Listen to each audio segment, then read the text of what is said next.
disait s'appeler Simon Leviev. Il volait des millions avec des je t'aime et un téléphone. Mesdames et messieurs, asseyez-vous. Aujourd'hui, on ne parle pas d'un escroc ordinaire. On parle d'un homme qui a convaincu des femmes du monde entier qu'il était l'héritier d'un empire de diamants. On va parler d'un homme qui a volé des millions avec des messages vocaux et des emojis. Nous sommes au début des années 2010. Sur Tinder, il s'appelle Simon Leviev, fils de Lev Leviev, le roi du diamant. Photo parfaite, jet privé, yacht, bodyguard, vie de milliardaire. Mais tout ça, c'est du vent. Simon n'est pas Leviev. Il s'appelle Shimon Ayut. Et il vient d'Israël. Pas d'un empire, d'une cellule. Son plan, simple et diabolique.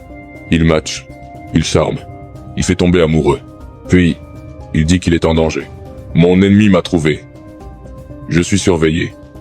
J'ai besoin de toi. Et là, il demande de l'argent. Une carte de crédit. Un prêt. Une promesse. Je te rembourse demain. Je t'aime.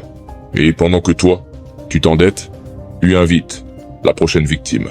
Avec ton argent, il vole une. Il rembourse une autre. Il réinvestit dans sa propre illusion. Un pyramide émotionnelle. Pas basé sur l'amour. Basé sur la peur. Et la confiance. Certaines femmes lui ont donné plus de 250 000 $.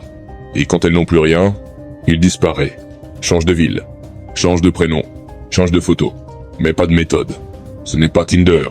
C'est la scène d'un crime numérique. Et ce n'est pas une relation. C'est une stratégie. Mais un jour, une femme dit stop. Cecilie, une Norvégienne, lui a donné tout ce qu'elle avait. Puis elle a compris. Elle contacte les journalistes du journal VG. Ils enquêtent. Ils exposent tout. Son vrai nom. Ses faux documents. Ses montages. Ses fausses identités. Et là, tout explose. Le monde découvre que derrière ce sourire Tinder, il y a un fugitif. Un voleur. Un manipulateur. Et TikTok, Instagram, les médias, tout le monde partage. Il est arrêté en Grèce. Mais pas pour escroquerie.